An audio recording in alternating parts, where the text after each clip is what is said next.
What was a federal Superfund site near Collinsville is now covered with clover. It's part of a restoration plan that's evolving. News on 6's Emery Bryan is live with that story, new at 5. Emery. Well, this site was closed off, fenced off for years, really inaccessible, too contaminated for any real use. But now the land has been restored and some new residents are moving in. The ryegrass and clover is about a foot high now, covering what was a rocky, almost bare landscape. It doesn't look like it now, but these acres were Tulsa County's last Superfund site. It was unusable, basically. The site was Tulsa Fuel and Manufacturing, a zinc smelter that closed in 1925.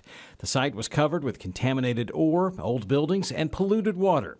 The EPA started to clean up 3 years ago, and now all of the contamination is consolidated into a grass-covered mound. There's no contaminants on the ground. Everything's in the consolidation cell, and there's no way for it to get out. And as far as I'm concerned, it's harmless. The next step of restoration starts with honeybees.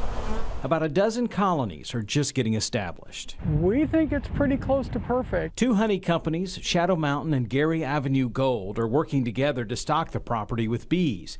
The clover the EPA used to protect the land is the ideal food for bees and the perfect ingredient for honey. But there's acres and acres and acres of this stuff here. There's at least 40 acres of clover on a site the landowner now plans to call Cloverfield. He doesn't know what's next, but for now the clover and the bees are a big improvement. Compared to what it looks like, this is just gorgeous. For the beekeepers, the real beauty is the plentiful and available food for the bees. I can't imagine. I mean, this is a gift for us.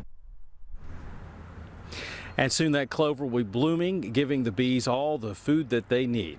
Reporting live just south of Collinsville, Emery Bryan, Oklahoma's own News on 6.